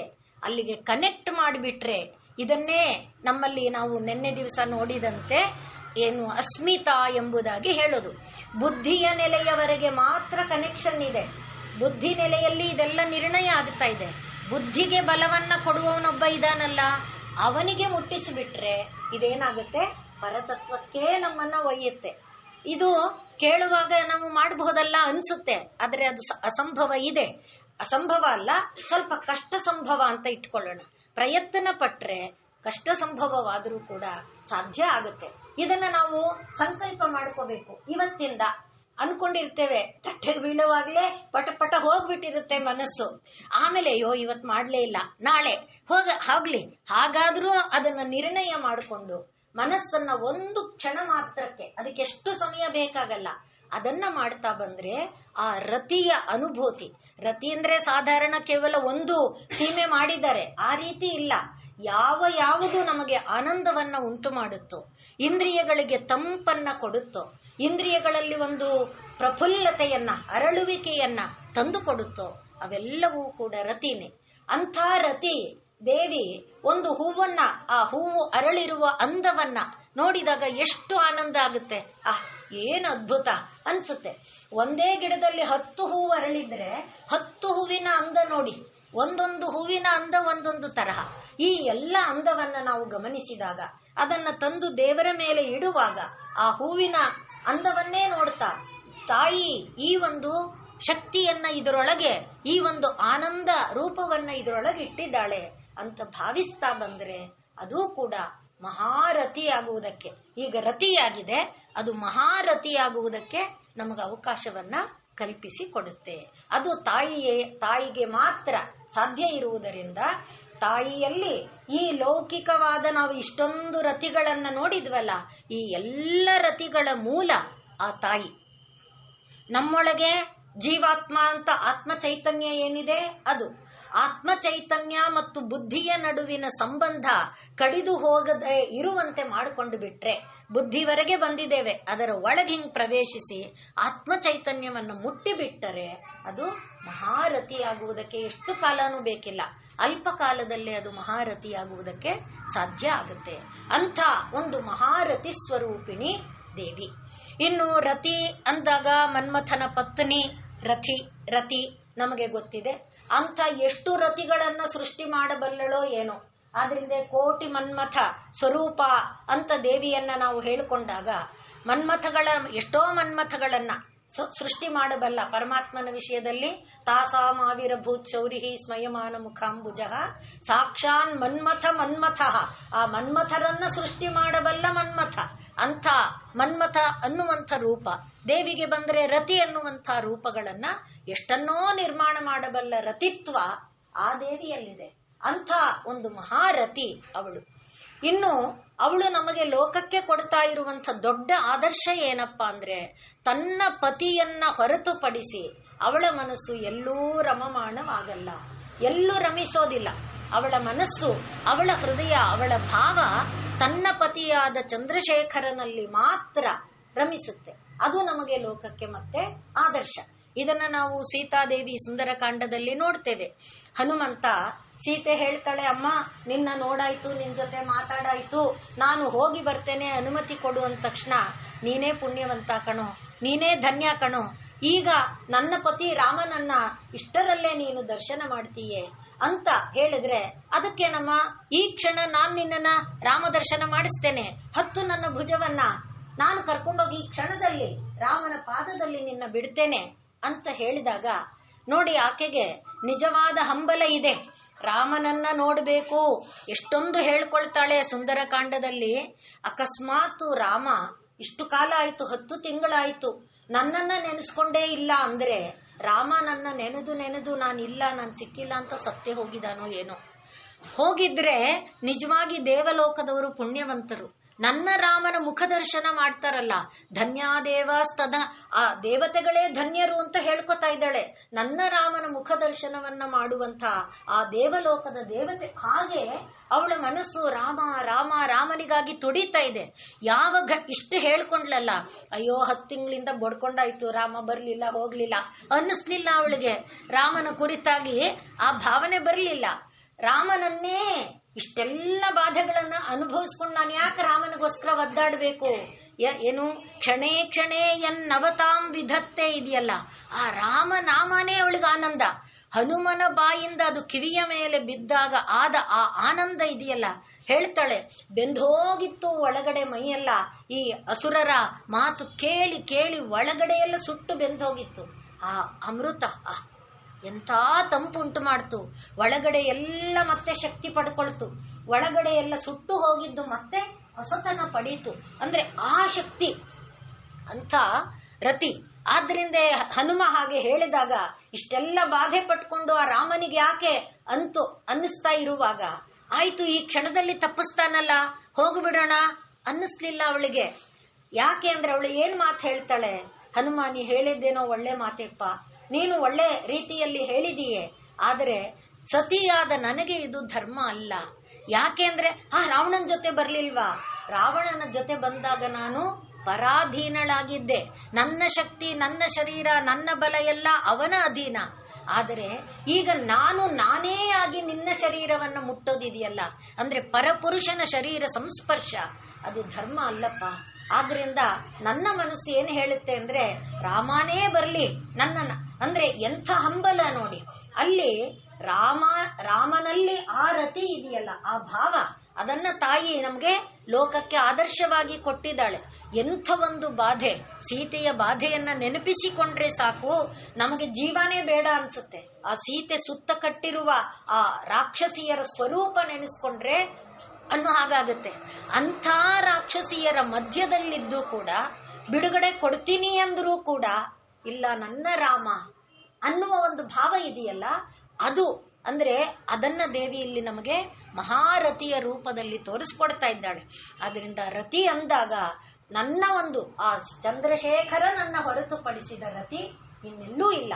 ಹಾಗೆ ಪ್ರತಿ ಜೀವಗಳಿಗೆ ಯಾವುದು ಜೀವಾತ್ಮ, ಆ ಜೀವಾತ್ಮನಿಗೆ ಪರಮಾತ್ಮನಿಗೆ ಇರುವ ಸಂಬಂಧ ಅದೇ ಇದು. ಜೀವಾತ್ಮ ಎನ್ನುವುದು ಅಕ್ಕ ಮಹಾದೇವಿಯ ಮಾತಿನಲ್ಲಿ ನಾವು ಕೇಳ್ತೇವೆ, ಏನು ಲಿಂಗ ಸತಿ ಇದು ಇದೆಯಲ್ಲ, ಆ ರೀತಿ ನಮ್ಮ ಶರೀರ ಎಂಬುದು ಇದು ಒಂದು ಸತಿ. ಇದು ಎಲ್ಲೇ ಆಗಬೇಕು, ಲಿಂಗನಿಗೆ ಸತಿಯಾಗಬೇಕು, ಪರಮೇಶ್ವರನಿಗೆ ಸತಿಯಾಗಬೇಕು. ಅಂದ್ರೆ ಅದು ಮಹಾರತಿ. ಅಂದ್ರೆ ನಮ್ಮ ಜೀವಾತ್ಮ ಪರಮಾತ್ಮನಲ್ಲಿ ರತಿಯನ್ನ ಹೊಂದಿ ಪರಮಾತ್ಮನಲ್ಲಿ ಒಂದಾಗಬೇಕು. ಅದೇ ಎಲ್ಲರಿಗೆ ಪತಿ. ಸುಡು ಈ ಲೋಕದ ಪತಿಗಳ ಅಂತ ಅಕ್ಕ ಮಹಾದೇವಿ ಏನ್ ಹೇಳ್ತಾಳೆ ಅಂದ್ರೆ, ಆ ಪರಮಾತ್ಮ ಎನ್ನುವ ಪತಿ ಲೋಕಕ್ಕೆಲ್ಲ ಪತಿ. ಪುರುಷ ಶರೀರ ಇರಬಹುದು, ಸ್ತ್ರೀ ಶರೀರ ಇರಬಹುದು, ಎಲ್ಲರಿಗೆ ಪತಿ ಯಾರಪ್ಪ ಅಂದ್ರೆ ಆ ಪರಮಾತ್ಮನೇ. ಆದ್ರಿಂದ ವೇದವಾಂಗ್ಮಯದ ಮಾತು ಇದೆ, ಸ್ತ್ರೀಯ ಸತಿ ಸ್ತಾವು ಮೇ ಪುಗುಂಸ ಆಹುಹು. ಸ್ತ್ರೀ ಶರೀರ ಇರಬಹುದು, ಪುರುಷ ಶರೀರ ಇರಬಹುದು, ಒಳಗಿರುವ ತತ್ವ ಒಂದೇ ಗಂಡು, ಮಿಕ್ಕಿದ್ದೆಲ್ಲ ಲೋಕದಲ್ಲಿ ಹೆಣ್ಣು. ಅದನ್ನು ಕೂಡ ನಾವು ಅಕ್ಕ ಮಹಾದೇವಿ ಅನುಭವ ಮಂಟಪಕ್ಕೆ ಬಂದ ಸಂದರ್ಭದಲ್ಲಿ ನೋಡ್ತೇವೆ. ಹಾಗೆ ಸುಲಭ ಎನ್ನುವಂಥವಳು ಜನಕ ಮಹಾರಾಜನ ಆಸ್ಥಾನಕ್ಕೆ ಪ್ರವೇಶ ಮಾಡಿದಾಗ ನೋಡ್ತೇವೆ. ಜನಕ ಮಹಾರಾಜ ಎಂಥ ಜ್ಞಾನಿ, ಬ್ರಹ್ಮಜ್ಞಾನಿ. ಯಾವುದರ ಅಂದ್ರೆ ಎಲ್ಲವನ್ನ ಮೀರಿದಂಥ ಒಂದು ನೆಲೆಯಲ್ಲಿರುವಂತಹ ಜನಕ ಮಹಾರಾಜ ಸುಲಭ ಸೀದಾ ಪ್ರವೇಶ ಮಾಡಿದ್ರೆ, ಏನಮ್ಮ ಒಬ್ಬ ಸ್ತ್ರೀಯಾಗಿ ಯಾವ ಜಾಗಕ್ಕೆ ಯಾವ ರೀತಿ ಪ್ರವೇಶ ಮಾಡಬೇಕು ಅನ್ನೋದು ನಿನಗೆ ಗೊತ್ತಿಲ್ವಾ? ಈ ರೀತಿ ನೀನು ಪುರುಷರಿರುವಂತ ಈ ಸಭೆಗೆ ಹೀಗೆ ಪ್ರವೇಶ ಮಾಡ್ತಾ ಇದ್ದೀಯಲ್ಲ, ಇದು ಧರ್ಮ ಅಲ್ಲ ಅನ್ನೋದರ ಅರಿವು ನಿನಗಿಲ್ವಾ ಅಂತ ಕೇಳ್ತಾನೆ. ಆಗ ಆಕೆ ಹೇಳುವ ಮಾತು, ಅಕ್ಕ ಮಹಾದೇವಿ ಅನುಭವ ಮಂಟಪದಲ್ಲಾಡುವ ಮಾತು ಒಂದೇ. ಏನಂತ, ಹೌದಾ, ಇಲ್ಲಿ ಇದನ್ನೇ ಮೀರಾದೇವಿ ಕೂಡ ಹೇಳ್ತಾಳೆ, ಇದೇ ಮಾತೆ ಹೇಳ್ತಾಳೆ. ಹೌದಾ, ಇಲ್ಲಿ ಪುರುಷರಿದ್ದಾರಾ, ನನಗೆ ಗೊತ್ತೇ ಇಲ್ವೇ ಅಂತ ಹೇಳ್ತಾಳೆ. ಅಂದ್ರೆ ಇಲ್ಲಿರುವವರು ಯಾರು ಪುರುಷರಲ್ಲ, ಎಲ್ಲರ ಒಳಗಿರುವ ಆತ್ಮತತ್ವವನ್ನ ಬಲ್ಲಿದವರಿದ್ದರೆ ಅವರು ಪುರುಷರು. ನೀನು ಪುರುಷ ಆಗಿದ್ರೆ ಏನಮ್ಮ ಈ ರೀತಿ ಪುರುಷರಿರುವ ಸಭೆಗೆ ನೀನು ಹೆಣ್ಣು ಬರಬಹುದನ್ನ ಮಾತಾಡ್ತಿರ್ಲಿಲ್ಲ. ಯಾಕೆ? ಅಂತರಂಗದ ಪುರುಷನನ್ನ ನೀನು ಕಾಣ್ತಾ ಇಲ್ಲ. ಕಂಡಿದ್ರೆ ಈ ಮಾತು ನಿನ್ನಲ್ಲಿ ಬರ್ತಾ ಇರ್ಲಿಲ್ಲ. ಭೇದ ಇದೆ, ಇನ್ನು ಭೇದ ಇದೆ ಅಂದ್ರೆ ಪರತತ್ವವನ್ನ ನೀನು ಕಂಡಿಲ್ಲ ಅಂತ. ಇಂಥ ಮಾತನ್ನ ನಾವು ಮೀರಾದೇವಿಯ ಮಾತಿನಲ್ಲಿ ಕೂಡ ಅವಳು ಹೇಳ್ತಾಳೆ, ಕೃಷ್ಣನನ್ನ ಹೊರತುಪಡಿಸಿ ಇನ್ಯಾವ ಪುರುಷ. ಆದ್ರಿಂದ ಆ ಪುರುಷ ಅನ್ನುವ ತತ್ವ ಇದೆಯಲ್ಲ, ಆ ಪುರುಷನಲ್ಲಿ ರಮಿಸುವ ಭಾವ ಇದೆಯಲ್ಲ, ಅದನ್ನ ನಾವಿಟ್ಕೊಂಡ್ರೆ ಅದು ಮಹಾರತಿ. ಅಂಥ ಒಂದು ರತಿ. ಇದನ್ನ ನಾವು ಎಲ್ಲಿಂದ ಕೊಂಡೊಯ್ಬೇಕು? ಊಟ ಮಾಡುವುದರಿಂದ, ಹೂವಿನ ಪರಿಮಳದಿಂದ, ಹೂವಿನ ಅಂದದಿಂದ ಏನೇನು ನಾವು ಮಾಡ್ತಾ ಹೋಗ್ತೇವೆ, ಆ ಯಾವುದು ಆನಂದವನ್ನ ಕೊಡ್ತಾ ಹೋಗುತ್ತೆ, ಆ ಆನಂದವನ್ನೆಲ್ಲ ಆ ಪರತತ್ವದವರೆಗೆ ಸಂಬಂಧ ಕೊಡ್ತಾ ಬಂದ್ರೆ ಅದು ಮಹಾರಥಿಯಾಗಿ ಆಗುವುದಕ್ಕೆ ಸಾಧ್ಯ ಆಗುತ್ತೆ. ಅಂಥ ಒಂದು ಮಹಾರಥಿ ಸ್ವರೂಪಿಣಿ ಆ ದೇವಿ ಅನ್ನುವುದನ್ನ ತಿಳ್ಕೊಂಡು, ಆದ್ರೆ ಮುಂದಿನ ನಾಮ ಮಹಾಭೋಗ. ಈ ಭೋಗ ಎನ್ನುವುದು ಜೀವಿಗಳು ತಾವು ಮಾಡಿದ, ಈಗ ಹೇಳಿಕೊಂಡಿದ್ದೆ ಇಲ್ಲಿಗೂ ಮುಂದುವರಿಯುತ್ತೆ. ಅಡಿಗೆ ನಾನು ಮಾಡಿದ ಅಡಿಗೆಯನ್ನ ಊಟ ಮಾಡೋದು ಭೋಗ. ಅಂದ್ರೆ ನಾವು ಮಾಡಿದ ಕರ್ಮದ ಫಲವನ್ನ ನಾವು ತಿನ್ನೋದು. ನಾನು ಇಷ್ಟಾಪೂರ್ತಾದಿ ಅಂದ್ರೆ ಇಷ್ಟ ಅಂದಾಗ ಅಗ್ನಿಹೋತ್ರ ಮೊದಲಾದ ಜ್ಯೋತಿಷ್ಠೋಮ ಮೊದಲಾದ ಕ್ರಿಯೆಗಳನ್ನ ನಾನು ಮಾಡ್ತಾ ಇದ್ರೆ ಅದರ ಫಲವನ್ನ, ಪೂರ್ತ ಅಂದ್ರೆ ನಾವು ಮಾಡುವಂಥ ಏನು ಲೋಕೋಪಕಾರವಾದಂತಹ ಕೆಲಸಗಳು. ಅಂದ್ರೆ ಈಗ ಬೀದಿಯಲ್ಲಿ ಮರ ಇದ್ರೆ ಆ ಮರಕ್ಕೆ ನೀರು ಹಾಕೋದು, ಬೀದಿಯಲ್ಲಿ ಪ್ರಾಣಿಗಳಿದ್ದು ಅದಕ್ಕೆ ಆಹಾರ ಇಲ್ಲ ಅಂದ್ರೆ ಆಹಾರ ಕೊಡೋದು, ಹಾಗೆ ಅಥವಾ ಯಾರೋ ರೋಗ ರುಜಿನದಿಂದ ನಡುಗುತ್ತಾ ಇದ್ರೆ ಅವ್ರನ್ನ ತಗೊಂಡೋಗಿ ಆಸ್ಪತ್ರೆಗೆ ಸೇರಿಸೋದು, ಏನೋ ಇಂಥ ಯಾವ ಒಂದು ಒಳ್ಳೆ ಕೆಲಸ ಮಾಡ್ತಾ ಇದ್ದೇವೆ ಇವೆಲ್ಲ ಪೂರ್ತ ಅನ್ನುವ ಕೆಲಸದಲ್ಲಿ. ಬಾಯಾರಿದವನಿಗೆ ನೀರು ಕೊಡೋದು, ಹಸಿದವನಿಗೆ ಊಟ ಕೊಡೋದು, ಈ ರೀತಿಯಾದ ಕೆಲಸಗಳು ಪೂರ್ತ. ಈ ಇಷ್ಟ ಮತ್ತು ಪೂರ್ತಗಳಿಂದ ಬರುವಂತಹ ಪುಣ್ಯ, ನಾವು ರಂತಿದೇವನ ಪುಣ್ಯವನ್ನ ನೋಡಿದ್ದೇವೆ. ನೋಡಿ, ರಂತಿದೇವನಿಗೆ ಪರಮಾತ್ಮ ಒಬ್ಬ ಬರಲಿಲ್ಲ, ಎಲ್ಲರೂ ಬಂದ್ರು. ಬ್ರಹ್ಮ ಬಂದ, ವಿಷ್ಣು ಬಂದ, ಈಶ್ವರ ಬಂದ, ದತ್ತಪ್ರಭು ಬಂದ, ಇಂದ್ರ ಬಂದ. ಅವನು ಮಾಡಿದ ದಾನ ಏನು? ಹಸಿದವನಿಗೆ ಊಟ ಕೊಟ್ಟಿದ್ದು, ಬಾಯಾರಿದವನಿಗೆ ನೀರು ಕೊಟ್ಟಿದ್ದು. ಅಂದ್ರೆ ಅದಕ್ಕೆ ಅಷ್ಟು ಮಹಾಫಲ ಇದೆ. ಅಂಥ ಭೋಗ ಏನಿದೆ, ಅಂಥ ಭೋಗವನ್ನ, ಅದೆಲ್ಲ ನಾವು ಮಾಡಿದ ಪುಣ್ಯಗಳ ಫಲದಿಂದ ದೊರಕುವಂಥದ್ದನ್ನ ಭೋಗ ಅಂತ ಕರೀತಾರೆ. ಈ ಭೋಗ ಮಹಾಭೋಗ ಆಗಬೇಕಾದರೆ ಬೇರೆ ಭೋಗಗಳು, ಈಗ ದೇವಲೋಕದ ಪುಣ್ಯ ಇದೆ. ದೇವಲೋಕದ ಪುಣ್ಯ ಎಷ್ಟು ದಿನದವರೆಗೆ? ನಮ್ಮ ಪುಣ್ಯ ಕಳೆಯುವಲ್ಲಿಯವರೆಗೆ. ಹಾಗೆ ಅಲ್ಲಿಂದ ಮೇಲಿನ ಲೋಕದ ಭೋಗ ಇದೆ. ಯಾವುದೇ ಈಗ ಬ್ರಹ್ಮಲೋಕದವರೆಗೆ ಹೋದ್ವಿ. ಬ್ರಹ್ಮಲೋಕದ ಭೋಗ ಎಲ್ಲಿವರೆಗೆ? ಕಲ್ಪ ಪರ್ಯಂತ. ಕಲ್ಪ ಮುಗಿದ ಮೇಲೆ ಬ್ರಹ್ಮನೇ ಹೋಗ್ತಾನಲ್ಲ, ಒಂದೊಂದು ಕಲ್ಪಕ್ಕೆ ಬ್ರಹ್ಮ ಬದಲಾಗ್ತಾನೆ. ಆಗ ಬ್ರಹ್ಮನೇ ಹೋಗುವಾಗ ನಾವೆಲ್ಲಿ ಬ್ರಹ್ಮಲೋಕದಲ್ಲಿ ಇರಕ್ಕಾಗತ್ತೆ? ನಾವು ಬೀಳ್ಬೇಕಾಗತ್ತೆ. ಅಂದ್ರೆ ಈ ಭೋಗ ಇದೆಯಲ್ಲ, ದೇವಿಯನ್ನಾಶ್ರಯಿಸಿದಾಗ ದೊರಕುವ ಭೋಗ, ಅದು ಮಹಾಭೋಗ. ಆ ಭೋಗ ಎಂದಿಗೂ ಕುಂದದ, ಎಂದಿಗೂ ಕುಗ್ಗದ. ಈಗ ತಿಂದೆ, ರುಚಿ, 3 ಇಡ್ಲಿ ತಿಂದೆ, ಇಷ್ಟವಾಗಿತ್ತು, ಚೆನ್ನಾಗಿತ್ತು. 4ನೇ ಇಡ್ಲಿಗೆ ಇನ್ನ ಒಂದು ಬೇಕು ಅನ್ನಿಸ್ತಾ ಇತ್ತು, ತಿಂದೆ. 5ನೇ ಇಡ್ಲಿ ಬರೋ ವೇಳೆಗೆ ಆಹಾ ಎಷ್ಟು ಮೃದುವಾಗಿದೆ, ಮಲ್ಲಿಗೆಯಾಗಿದೆ, ನಾಲಿಗೆಯಲ್ಲಿ ಕರಗೋಗೋ ತರ ಇದೆ ಎಲ್ಲ ಹೇಳಿದ್ದು 5ನೇ ಇಡ್ಲಿಗೆ ಅದು ಹೋಯ್ತು. ಅಂದ್ರೆ ಆ ರುಚಿ, ಆ ಭೋಗ ಹೋಯ್ತು. ಆ ಭೋಗ ನಿರಂತರವಾಗಿರ್ಬೇಕಾದ್ರೆ, ಕುಗ್ಗದ ಭೋಗ ಆಗಬೇಕಾದ್ರೆ, ಅಂಥ ಒಂದು ಭೋಗ ಆ ಪರಮಾತ್ಮ ತತ್ವದ ಒಂದು ಸನ್ನಿಧಿ, ಸಂಬಂಧ ಇದ್ದಾಗ ಅದು ಮಹಾಭೋಗ ಆಗೋದಕ್ಕೆ ಸಾಧ್ಯ ಆಗುತ್ತೆ. ಆದ್ರಿಂದ ಭೋಗ ಅಂದಾಗ ಮೇಲಿನ ಲೋಕಗಳ ಒಂದು ಫಲ ಏನಿದೆ ಅದನ್ನ ಭೋಗ ಅಂತ ಕರೀತಾರೆ. ಆ ಮೇಲಿನ ಲೋಕಗಳ ಭೋಗವನ್ನ ಕೂಡ ಪತಂಜಲಿಗಳು ಹೇಳ್ತಾರೆ ಪುರುಷ ಸಂಶ್ರಯದಿಂದ. ಅಂದ್ರೆ ಇವಾಗ ನಾವು ಹೇಳ್ಕೊಂಡಂತೆ ಬುದ್ಧಿಯ ನೆಲೆಯನ್ನ ಮೀರಿ ಆ ಪುರುಷನವರೆಗೆ ಇಟ್ಟುಕೊಂಡಾಗ, ಅಲ್ಲಿ ಈ ಬುದ್ಧಿ ಅಸಂಶ್ರಿತವಾದರೆ, ಬುದ್ಧಿ ಪರಮ ಜೀವದ ಒಳಗೆ, ಚೈತನ್ಯದ ಒಳಗೆ ಅಸಂಶ್ರಿತವಾದರೆ ಭೋಗ ಅನುಭೂತಿ ಶಾಶ್ವತ ಇಲ್ಲ. ಬುದ್ಧಿ ಪುರುಷನ ಜೊತೆ ಸಂಶ್ರಿತವಾದರೆ ಅದು ಪತಂಜಲಿಗಳು ಯೋಗ ಸೂತ್ರದಲ್ಲಿ ಹೇಳುವಂತಹ ಮಾತು. ಅಂಥ ಭೋಗ ಏನಾಗುತ್ತೆ? ಕುಗ್ಗದ ಭೋಗ, ಶಾಶ್ವತವಾದ ಭೋಗ, ಕ್ಷಯಿಸದ ಭೋಗ ಆಗತ್ತೆ. ಅಂಥ ಒಂದು ಭೋಗವನ್ನ ನಾವು ದೇವಿಯ ಒಂದು ಸ್ವರೂಪದಿಂದ ಪಡ್ಕೊಳ್ಳೋದಕ್ಕೆ ಸಾಧ್ಯ ಆಗತ್ತೆ. ದೇವಿಯ ಸ್ಮರಣೆಯಿಂದ, ದೇವಿಯನ್ನ ಭಾವಿಸುವುದರಿಂದ, ಮತ್ತೆ ನಮಗೆ ಜೀವನದಲ್ಲಿ ದೊರಕಿದ ಭೋಗಗಳಿದೆಯಲ್ಲ, ಯಾವ ಯಾವ ಸಣ್ಣ ಭೋಗ, ದೊಡ್ಡ ಭೋಗ, ಯಾವ ಭೋಗ ದೊರಕಿದ್ರು ಆ ಭೋಗಗಳ ಫಲದಿಂದ ನಾವು ಪಡೆಯುವುದು ಏನಿದೆ, ಆ ಭೋಗಗಳನ್ನ ನೆನಪಿಸಿಕೊಳ್ಳುತ್ತಾ ಇದ್ರೆ ದೇವಿಯಿಂದ ನಮಗೆ ದೊರಕೋದು ಮಹಾಭೋಗ. ಆದ್ರಿಂದ ಯತ್ರ ಅಸ್ತಿ ಭೋಗ, ಅಲ್ಲಿ ಏನಿಲ್ಲ, ನ ಮೋಕ್ಷ ಲಾಭ. ಭೋಗ ಇದ್ದ ಜಾಗದಲ್ಲಿ, ಅಂದ್ರೆ ಈಗ ನಾವು ಹೇಳಿಕೊಂಡಂತ ಬ್ರಹ್ಮಾದಿ ಲೋಕ ಪರ್ಯಂತವಾದ ಲೋಕ ಪ್ರಾಪ್ತಿ ಇದೆಯಲ್ಲ, ಅಲ್ಲೇನಿಲ್ಲ, ಮೋಕ್ಷ ಇಲ್ಲ. ಅಲ್ಲಿ ಏನಿದೆ? ಭೋಗ ಇದೆ. ಯತ್ರಾಸ್ತಿ ಭೋಗ ನ ತತ್ರ ಮೋಕ್ಷ ಲಾಭ. ಅಲ್ಲಿ ಮೋಕ್ಷ ಲಾಭ ಅನ್ನುವುದು ಇಲ್ಲ. ಮೋಕ್ಷ ಲಾಭ ಯತ್ರಾಸ್ತಿ, ಯತ್ರಾಸ್ತಿ ಮೋಕ್ಷ ನ ತತ್ರ ಭೋಗ. ಮೋಕ್ಷ ಎಲ್ಲಿದೆ ಅಲ್ಲಿ ಭೋಗ ಇಲ್ಲ. ಈಗ ನಿಂಗೆ ಎರಡೂ ಬೇಕು ಅನ್ನು, ಆಗೇನಪ್ಪ ಮಾಡಬೇಕು ಅಂತ ಕೇಳಿದ್ರೆ, ಶ್ರೀ ಸುಂದರಿ ಸೇವಕ ಚಿಂತಕಾನಾಂ, ಯಾರು ತ್ರಿಪುರ ಸುಂದರಿ ಸೇವಕರಾಗಿದ್ದಾರೋ, ಯಾರು ಆ ಮಹಾದೇವಿಯ ಸೇವೆಯನ್ನ ಮಾಡ್ತಾ ಇದ್ದಾರೋ ಅವರಿಗೆ ಭೋಗಾಶ್ಚ ಮೋಕ್ಷಶ್ಚ ಕರಸ್ಥ ಏವ, ಕೈಯೊಳಗೆ. ಆದ್ರಿಂದ ಈಗ ನಿನಗೆ ಭೋಗ ಬೇಕಾ, ದೇವಿಯನ್ನ ಆರಾಧಿಸು. ಮೋಕ್ಷ ಬೇಕಾ, ದೇವಿಯನ್ನ ಆರಾಧಿಸು. ಓ, ಭೋಗ ಸಿಕ್ಕಿ ಮೋಕ್ಷ ಸಿಕ್ಕಕ್ಕೆ ಟೈಮ್ ಬೇರೆ ಬೇಕಾ? ಇಲ್ಲ, ಸೈಮಲ್ಟೇನಿಯಸ್ ಆಗಿ ಎರಡು ನಿನ್ನ ಕೈಯೊಳಗೆ ಕ್ಷಣ ಮಾತ್ರದಲ್ಲೇ, ಈ ಕ್ಷಣದಲ್ಲೇ. ಈಗ ನೀನು ಇಷ್ಟಾಪೂರ್ತಾದಿ ಮಾಡಿದರೆ ಶರೀರ ತ್ಯಾಗ ಮಾಡಿದ ಮೇಲೆ ಹೋಗಬೇಕು. ಶರೀರ ತ್ಯಾಗ ಆಗುವವರೆಗೆ ಇಲ್ಲಿ ಏನು ಕಷ್ಟನೋ, ಏನು ಹಿಂಸೆನೋ, ಏನು ಅನುಭವಿಸಬೇಕು.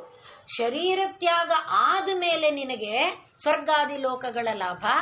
ಅಲ್ಲೂ ಕೂಡ ಏನು, ಯಾವತ್ತು ಪುಣ್ಯ ಮುಗಿದೋಗುತ್ತೋ, ಯಾವತ್ತು ನೀನು ಹೋಗಂದ್ಬಿಡ್ತಾರೋ ಅನ್ನೋ ಭಯದಲ್ಲಿ ಭೋಗ. ಇಲ್ಲ, ಆ ರೀತಿ ಇಲ್ಲ. ಆದ್ರಿಂದಲೇ ಯತ್ರಾಸ್ತಿ ಭೋಗ ನ ತತ್ರ ಮೋಕ್ಷ ಲಾಭ, ಯತ್ರಾಸ್ತಿ ಮೋಕ್ಷ ನ ತತ್ರ ಭೋಗ.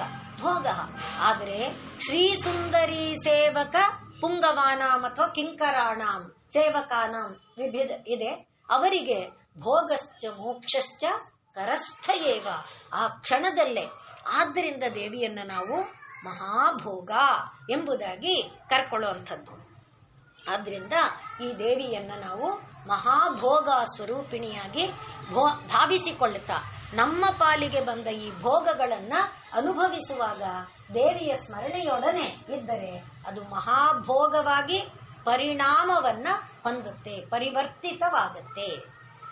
ಇನ್ನು ಮಹಾಭೋಗ ಅನ್ನುವಾಗ ದೇವಿಯ ಅನೇಕ ಆವರಣಗಳಿದೆಯಲ್ಲ, ಅದರಲ್ಲಿ ಒಂದು ಆವರಣದಲ್ಲಿ ದೇವಿಗೆ ಅನಂಗ ಕುಸುಮ, ಅನಂಗ ಮೇಖಲ, ಅನಂಗ ಈ ರೀತಿ ಅನೇಕ ಸೇವಕಿಯರಿದ್ದಾರೆ. ಇದು ಒಂದು ಆವರಣ. ಆ ಸೇವಕಿಯರಿಗೆಲ್ಲ ಏನಪ್ಪಾ ಕೆಲಸ ಅಂತ ಹೇಳಿದರೆ ದೇವಿಯನ್ನ ಅಲಂಕರಿಸೋದು ಅವರ ಕೆಲಸ. ಅಂದ್ರೆ ಆ ಆವರಣದಲ್ಲಿರುವ ಸೇವಕಿಯರು ದೇವಿಗೆ, ಈಗ ಅನಂಗ ಕುಸುಮ ಅವಳು ಹೂವುಗಳು, ಯಾವ ಯಾವ ಹೂವನ್ನ ದೇವಿ ಇಷ್ಟಪಡ್ತಾಳೆ ಅಂತ ನೋಡಿ ಅದರಲ್ಲಿ ಚೆನ್ನಾಗಿ ಹದವಾಗಿ ಅರಳಿರುವ, ತುಂಬಾ ಅರಳಿದ್ರೆ ರೇಕು ಉದುರೋಗುತ್ತೆ, ಕಡಿಮೆ ಅರಳಿದ್ರೆ ಅದು ಸರಿಯಾದ ಒಂದು ಅಂದ ಪರಿಮಳ ಕೊಡಲ್ಲ. ಹಾಗೆ ಹದವಾಗಿ ಅರಳಿರುವ ಹೂವುಗಳನ್ನ ಆಯ್ದುಕೊಂಡು ಅವುಗಳನ್ನ ಮಾಲೆಯಾಗಿ ಕಟ್ಟಿ ದೇವಿಗೆ ಅಲಂಕಾರ ಮಾಡ್ತಾಳಲ್ಲ, ಅವಳು ಅನಂಗ ಕುಸುಮ.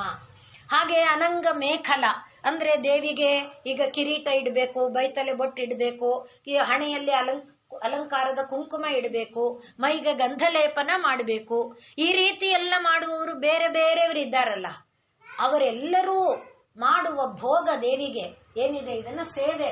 ದೇವಸ್ಥಾನಗಳಲ್ಲಿ ನೀವು ನೋಡಿರ್ತೀರಿ, ಅಂಗರಂಗ ಭೋಗ ಅಂತ ಹೇಳ್ತಾರೆ. ಅಂಗಭೋಗ, ರಂಗಭೋಗ ಅಂತ. ನಾವು ಶಾಸನಗಳಿಗೆ ಬಂದರೆ ರಾಜರುಗಳು ದೇವರ ಅಂಗರಂಗ ಭೋಗಕ್ಕಾಗಿ ಈ ಗ್ರಾಮವನ್ನ ಬಿಟ್ಟಿದ್ದಾರೆ ಅಂತ ಬರೆದಿರೋದನ್ನ ನೋಡ್ತೇವೆ. ಅಥವಾ ಇಷ್ಟು ಸಾವಿರ ಹಣವನ್ನ, ವರಹವನ್ನ, ಚಿನ್ನದ ಕಂಠಿ ವರಹವನ್ನ ಆ ರೀತಿ ಎಲ್ಲ ಬರೆದಿದ್ದಾರೆ. ಶಾಸನಗಳು ನೋಡಿದ್ರೆ ಗೊತ್ತಾಗುತ್ತೆ. ಅಲ್ಲಿ ಈ ಭೋಗ ಅಂದ್ರೆ ದೇವರಿಗೆ ಮಾಡುವಂತ ಒಂದು ಸೇವೆ. ನಾವು ಅಂಗರಂಗ ಅಂದಾಗ ರಂಗ ಸೇವೆ ಅಂದ್ರೆ ಏನು? ಛತ್ರಂ ಸಮರ್ಪಯಾಮಿ, ಚಾಮರಂ ಸಮರ್ಪಯಾಮಿ, ಆಂದೋಲಿಕಾರೋಹಣಂ ಸಮರ್ಪಯಾಮಿ, ಅಶ್ವಾರೋಹಣಂ ಸಮರ್ಪಯಾಮಿ, ಗಜಾರೋಹಣಂ ಸಮರ್ಪಯಾಮಿ, ನೃತ್ಯಂ ಸಮರ್ಪಯ ಎಲ್ಲ ಇದೆಯಲ್ವಾ, ಸಂಗೀತ, ಆ ಏನೇನಿದೆ ಅವೆಲ್ಲ ರಂಗಭೋಗ. ಅಂಗಭೋಗ ಅಂದ್ರೆ ದೇವರಿಗೆ ನಾವು ಅಭಿಷೇಕಾದಿಗಳನ್ನ ಮಾಡಿ ದೇವರಿಗೆ ಆಭರಣಗಳನ್ನ ಏನೇನ್ ಮಾಡ್ತೇವೆ, ಪುಷ್ಪ ಮಾಲಿಕೆಗಳನ್ನು ಹಾಕ್ತೇವೆ, ವಸ್ತ್ರವನ್ನ ಹಾಕ್ತೇವೆ, ಆಭರಣಗಳನ್ನ ತೊಡಿಸ್ತೇವೆ, ಅದು ಏನೇನು ಮಾಡ್ತೇವೆ ಅದೆಲ್ಲವೂ ಕೂಡ ಅಂಗಭೋಗ. ಹೀಗೆ ಅಂಗಭೋಗ, ರಂಗಭೋಗವನ್ನ ದೇವಿಗೆ ಮಾಡುವುದಕ್ಕೆ ಒಂದು ಆವರಣದಲ್ಲಿರುವ ಸೇವಕಿಯರಿದ್ದಾರೆ. ಆ ಸೇವಕಿಯರಿಂದ ದೇವಿ ಹೊಂದುವಂತ ಭೋಗ ಏನಿದೆ ಅದು ಮಹಾಭೋಗ. ಹೀಗೆ ದೇವಿಯ ಮಹಾಭೋಗ ಎನ್ನುವ ನಾಮವನ್ನ ನೋಡಿದ ಮೇಲೆ ಮಹೈಶ್ವರ್ಯ. ಐಶ್ವರ್ಯ ಅಂದ್ರೆ ಈಶ್ವರ ಭಾವ. ಈಶ್ವರ ಅಂದ್ರೆ ಈಶ್ವರನಿಗೆ ಎರಡು ಜವಾಬ್ದಾರಿ ಮಹತ್ತಾದದ್ದು ಇದೆ. ಒಂದು ಪಾಲಿಸೋದು, ಅಂದ್ರೆ ಈಶ್ವರ ಅಂದ್ರೆ ಒಡೆಯ ಅಂತ ಇಟ್ಕೊಳ್ಳೋಣ. ಒಡೆಯನಿಗೆ ದೊಡ್ಡ ಕೆಲಸ ಏನು? ಪಾಲಿಸೋದು, ರಕ್ಷಣೆ ಮಾಡೋದು. ಇನ್ನೊಂದು ಕೆಲಸ ಏನು ಅಂದ್ರೆ ಅವರನ್ನ ಅಂದ್ರೆ ಪೋಷಣೆಯನ್ನ ಮಾಡೋದು, ಮತ್ತೊಂದು ರಕ್ಷಿಸೋದು, ಅವರ ಅಗತ್ಯಗಳನ್ನ ಪೂರೈಸೋದು. ಈ ಕೆಲಸವನ್ನ ಮಾಡುವವನನ್ನ ಈಶ್ವರ ಅಂತ ಕರೀತಾರೆ. ಈಗ ಪರಮಾತ್ಮ ಇನ್ನು ವೇದಾಂತದ ದೃಷ್ಟಿಯಲ್ಲಿ ಈಶ್ವರ ಅಂದಾಗ ಯಾರು ಮಾಯಾ ಉಪಾಧಿಯೊಡಗೂಡಿದ್ದಾನೆ ಅವನು ಈಶ್ವರ. ಮಾಯಾ ಉಪಾಧಿ ಅಂದ್ರೆ ಸೃಷ್ಟಿ ಕಾರ್ಯವನ್ನ ಮಾಡುವ ಸಂಕಲ್ಪವನ್ನ ಹೊತ್ತಿದ ಪರಬ್ರಹ್ಮ. ನಾನು ಬಹುಸ್ಯಾಂ ಪ್ರಜಾಯೇಯ, ನಾನು ಅನೇಕವಾಗಿ ಬೆಳೆಯಬೇಕು ಅಂತ ಅಂದುಕೊಂಡ ಗಳಿಗೆಯಲ್ಲಿ ಅವನಿಂದ ಹೊರಬಂದ ಒಂದು ಚೈತನ್ಯ ಇದೆಯಲ್ಲ, ಅದು ದೊಡ್ಡ ವಿರಾಟ್ ರೂಪ, ಹಿರಣ್ಯ ಗರ್ಭಾಂಡ ಆಯ್ತಲ್ಲ, ಅದು ಈಶ್ವರ. ಆ ಈಶ್ವರ ಆದರೆ ಆಗ ಅದಕ್ಕೇನ್ ಶಕ್ತಿ ಇದೆ? ಸೃಷ್ಟಿ ಮಾಡುವ ಶಕ್ತಿ, ಸ್ಥಿತಿ ಮಾಡುವ ಶಕ್ತಿ, ಲಯ ಮಾಡುವ ಶಕ್ತಿ, ಎಲ್ಲಾ ಶಕ್ತಿ ಇದೆ. ಸೃಷ್ಟಿ ಮಾಡಿದಾಗ ಇಂದ್ರ, ವರುಣ, ಯಮ ಇವರನ್ನೆಲ್ಲ ಸೃಷ್ಟಿ ಮಾಡುವ ಶಕ್ತಿ. ಇಂದ್ರನಲ್ಲಿ ಸ್ವರ್ಗಾಧಿಪತಿತ್ವದ ಶಕ್ತಿ, ಇಂದ್ರನಲ್ಲಿ ಕರಗಳಲ್ಲಿ ನೆಲೆಸಿ ಕೈಗಳಿಂದ ಕೆಲಸ ಮಾಡುವ ಶಕ್ತಿ. ಒಂದೊಂದನ್ನ ನೋಡಿ, ಇದೆಲ್ಲ ಯಾರಿಂದ? ಈಶ್ವರ ಅಂತ ಯಾರು ಅನ್ನಿಸಿಕೊಂಡಿದ್ದಾನೆ ಅವನಿಂದ ಬರುವಂಥದ್ದು. ಆ ಈಶ್ವರನಿಗೆ ಈ ಶಕ್ತಿ ಯಾರಿಂದ ಬಂದಿದ್ದು? ಐಶ್ವರ್ಯ, ಮಹೈಶ್ವರ್ಯ, ಆ ದೇವಿಯಿಂದ ಅದು ಬಂದದ್ದು. ಆದ್ರಿಂದ ಪರಬ್ರಹ್ಮ ವಸ್ತು ತಾನೇ ತಾನಾಗಿದ್ದಾಗ ಏನೂ ಇಲ್ಲ, ಒಂದೇ ಇದೆ. ನಾವು ನಾರಾಯಣೀಯದಲ್ಲಿ ನೋಡಿದಂತೆ ಸಾಂದ್ರಾನಂದ ಪ್ರಬೋಧಾತ್ಮಕಂ ಅಲ್ಲ, ಆನಂದ ಆನಂದ ಆನಂದ ಜ್ಞಾನ, ಬರೀ ಆನಂದದ ಅಲೆಗಳನ್ನ ತುಂಬಿರುವಂತಹ ಪ್ರಬೋಧ, ಬೆಳಕು, ಜ್ಞಾನದ ಒಂದು ತಂಪು ಇದೆ, ಅಲ್ಲೇನೂ ಇಲ್ಲ. ನಾನು ಬಹುಶ್ಯಾಂ ಪ್ರಜಾಯೇಯ ಅಂತ ಬಂತೋ ಅದು ಆ ಪರಬ್ರಹ್ಮನಿಗಿಲ್ಲ. ಯಾರಿಗಿದೆ?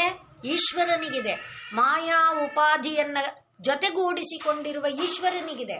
ಆ ಈಶ್ವರನಿಗೆ ಮಾಯೆಯನ್ನ ಉಪಾಧಿಯಾಗಿ ಕೊಟ್ಟವಳು, ಆ ಈಶ್ವರನಿಗೆ ಬ್ರಹ್ಮ ವಿಷ್ಣು ಈಶ್ವರರನ್ನ ಸೃಷ್ಟಿ ಮಾಡುವಂಥ ಶಕ್ತಿ ಕೊಟ್ಟವಳು ಮಹೈಶ್ವರ್ಯ. ಅವಳು ಮಹಾ ಐಶ್ವರ್ಯ.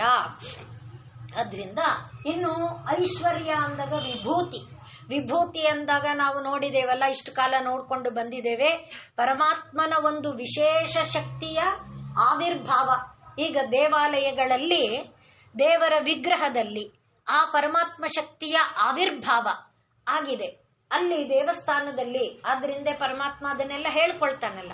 ಹಾಗೆ ಒಂದೊಂದರ ಹಿಮವಂತ, ಬೆಟ್ಟಗಳಲ್ಲಿ ಹಿಮವಂತ ನಾನು ಅಂದಾಗ ಬೆಟ್ಟಗಳಿಗೆ ಒಂದು ಆದರ್ಶಪ್ರಾಯನಾಗಿ, ಉತ್ಕೃಷ್ಟನಾಗಿ, ಉನ್ನತನಾಗಿ ಅವನೇನು ಬೆಳೆದಿದ್ದಾನೆ ಆ ರೀತಿ. ಆದ್ರಿಂದಲೇ ಯದ್ಯದ್ವಿಭೂತಿ ಮತ್ಸತ್ವಂ ಶ್ರೀಮದೂರ್ಜಿತಮೇವವ ತತ್ತದೇವಾವಗಚ್ಚತ್ವಂ, ಅದೆಲ್ಲವನ್ನ ನೀನು ನಾನು ಅಂತ ತಿಳ್ಕೊಪ್ಪ. ಆ ರೀತಿ ಮತ್ತೆ ತಿರ್ಗಾ ಈ ಎಲ್ಲ ಅಷ್ಟೇ. ಯಾಕೆ ನಮಗೆ ಅಂದ್ರೆ ನಾವು ಯಾವ ಲೆವೆಲ್ ಅಲ್ಲಿದ್ದೀವಿ ಅಲ್ಲಿಂದ ನಮಗೆ ಸಪೋರ್ಟಿಂಗ್ ಹ್ಯಾಂಡ್ಲ್ ಬೇಕಲ್ವಾ. ಈಗ ನಾವು ಬಸ್ ಹತ್ತಬೇಕಾದ್ರೆ, ಬಸ್ ಫಸ್ಟ್ ಸ್ಟೆಪ್ಗೆ ಕಾಲಿಡ್ಬೇಕಾದ್ರೆ ನಾವು ಫಸ್ಟ್ ಏನ್ ಮಾಡ್ತೀವಿ? ಆ ಬಸ್ಸಿನ ಹಿಡಿ ಹಿಡ್ಕೊಳ್ತೇವೆ, ಆಮೇಲೆ ಫಸ್ಟ್ ಸ್ಟೆಪ್ ಹತ್ತುತ್ತೇವೆ. ಸಣ್ಣ ಹುಡುಗರಾದ್ರೆ ಜಂಪ್ ಮಾಡಬಹುದು ಮೆಟ್ಲ ಮೇಲಕ್ಕೆ. ನಮ್ಮಂತವರಾದ್ರೆ ಆ ಬಸ್ಸಿನ ಹಿಡಿ ಇದೆಯಲ್ಲ, ಆ ಫಸ್ಟ್ ಹಿಡಿದು ಮೊದಲ ಸ್ಟೆಪ್, ಎರಡನೇ ಸ್ಟೆಪ್, ಮೂರನೇ ಸ್ಟೆಪ್, ಆಮೇಲೆ ಹಿಡಿ ಬಿಡ್ತೇವೆ. ಆಮೇಲೆ ಏನ್ ಹಿಡಿ ಹಿಡ್ಕೊಳ್ತೇವೆ? ಒಟ್ಟು ಹಿಡಿ ಇದೆ ತಾನೆ. ಹಾಗೆ ಆ ಹಿಡಿ, ಇವೆಲ್ಲ ಹಿಡಿಗಳು. ಈ ಯಾವ ಹಿಡಿನೂ ಬೇಡ ಅನ್ನುವುದಲ್ಲ. ತೈತ್ತಿರೀಯ ಉಪನಿಷತ್ತಿನಲ್ಲಿ ಉಪಾಸನೆಗೆ ಇವುಗಳನ್ನ ಹೇಳುವಾಗ ಯಾವ ಶಂಕರಾಚಾರ್ಯರು ನಿರ್ಗುಣ ನಿರಾಕಾರ ಅಂತ ಪರತತ್ವವನ್ನ ಪ್ರತಿಪಾದನೆ ಮಾಡಿದಾರೋ ಅವರೇ ಇದನ್ನೆಲ್ಲ ನಿರಾಕಾರ ಪರಬ್ರಹ್ಮನನ್ನ ಮುಟ್ಟುವುದಕ್ಕೆ ಇರುವ ಹಿಡಿಗಳು. ಇದು ಯಾವುದು ವರ್ಜ್ಯವಲ್ಲ. ಈ ಹಿಡಿಯ ಸಹಾಯದಿಂದ ನಾವು ಮೇಲೆ ಮೇಲೆ ಒಂದೊಂದೇ ಹೆಜ್ಜೆ ಮೇಲೆ ಏರ್ತಾ ಹೋಗೋದಕ್ಕೆ ಸಾಧ್ಯ ಆಗುತ್ತೆ. ಆದ್ರಿಂದ ಈ ವಿಭೂತಿಗಳು ಏನ್ ಮಾಡುತ್ತೆ? ಪರಮಾತ್ಮನ ಬಳಿಗೆ ಹೋಗೋದಕ್ಕೆ ನಮಗೆ ಸಹಕಾರವನ್ನ ಮಾಡುತ್ತೆ. ಅದಕ್ಕೋಸ್ಕರ ಈ ವಿಭೂತಿಗಳನ್ನ ನಾವು ಹಿಡ್ಕೊಂಡು ಇದನ್ನ ಹೇಳ್ತಿರೋದು ಅದಕ್ಕೆ. ಯಾಕೆ? ನಾವು ಈ ಲೋಕದಲ್ಲಿದ್ದವರು ಅಲ್ಲಿಗೆ ಒಂದೇ ಸಲ ಹಾರ್ಬೇಕಲ್ಲ. ಹಾಗೆ ಹಾರ್ಬೇಕಾದ್ರೆ ಈ ರಾಕೆಟ್ ಆಗ್ಲಿ ಯಾವುದಕ್ಕಾಗ್ಲಿ ಒಂದು ಪುಷ್ಟಿ ಬರ್ಬೇಕು ತಾನೆ. ಆ ಪುಷ್ಟಿ ಏನು? ರಾಕೆಟ್ ಒಂದೇ ಸಲ ಹೋಗ್ಲಿಲ್ಲ ತಾನೆ. ಒಂದೊಂದು ಸಿಲಿಂಡರ್ ಉರಿದು ಒಂದು ಕೆಳಗೆ ಬಿದ್ದು ಒಂದಷ್ಟು ಆ ರೀತಿಯಾದ ಬಲವನ್ನ ಕೊಡುವುದಕ್ಕೆ ಇರುವ ಈ ವಿಭೂತಿಗಳೇನಿದೆ, ಆ ವಿಭೂತಿಗಳಿಗೆಲ್ಲ ಯಾರು ವಿಭೂತಿತ್ವವನ್ನ ಕೊಡ್ತಾ ಇದ್ದಾಳೆ, ಏಕಾಂಶೇನ ಸ್ಥಿತ ಜಗತ್ ಅಂತ ಹೇಳ್ಕೊಂಡಿದ್ದಾನಲ್ಲ. ಈ ಹೆಚ್ಚು ಹೇಳಿ ಕಿಂ ಬಹುನೋಕ್ತೇನ, ಹೆಚ್ಚು ಹೇಳಿ ಏನು?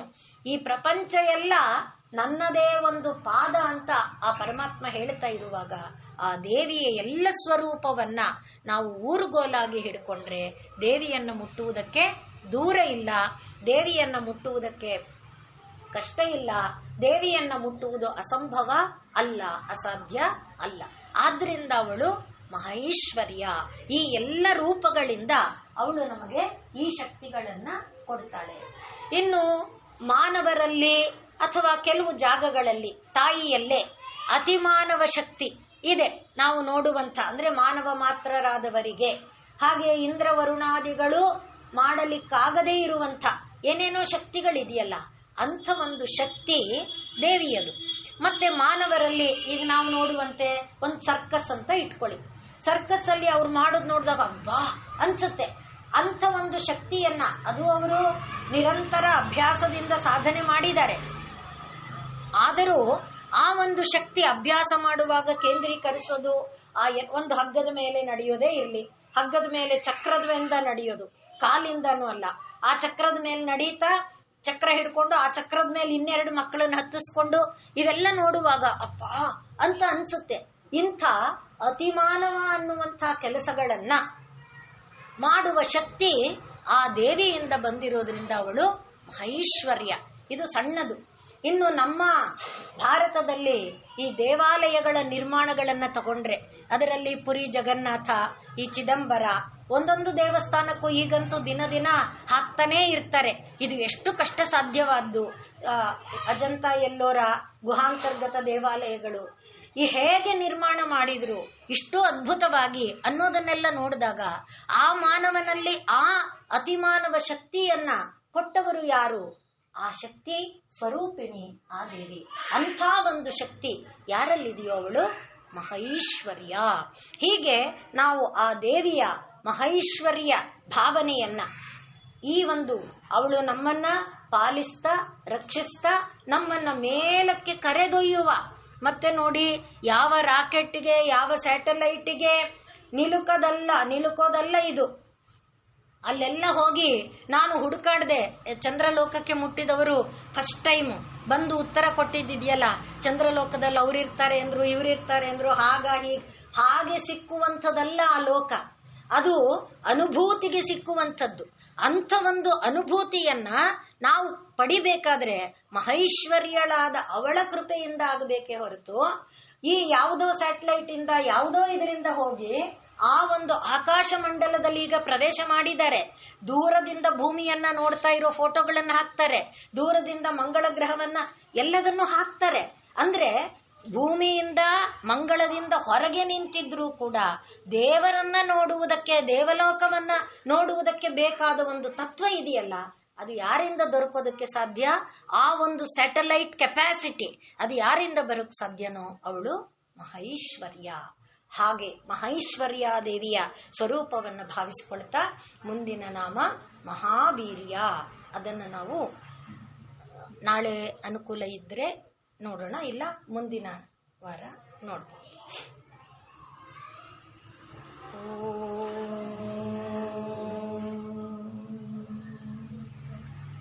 ಪೂರ್ಣಮದಃ ಪೂರ್ಣಮಿದಂ ಪೂರ್ಣಾತ್ ಪೂರ್ಣಮುದಚ್ಯತೆ ಪೂರ್ಣಸ್ಯ ಪೂರ್ಣಮಾದಾಯ ಪೂರ್ಣಮೇವಾವಶಿಷ್ಯತೆ. ಓಂ ಶಾಂತಿ ಶಾಂತಿ ಶಾಂತಿ. ಸರ್ವೇ ಭವಂತು ಸುಖಿನಃ, ಸರ್ವೇ ಸಂತು